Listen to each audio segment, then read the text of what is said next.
I woke up to a horrible cough last night, so I decided to make a hot cup of respiratory tea. While I waited for the water to heat, I went to the garden and got some fresh thyme and mint. Then I added ginger, elderberry, and mullein.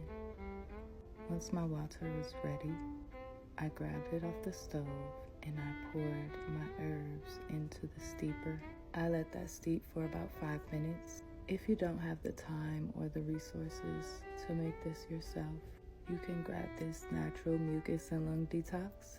The link's in my bio. Once it was ready, I poured me a nice cup and went to read a book.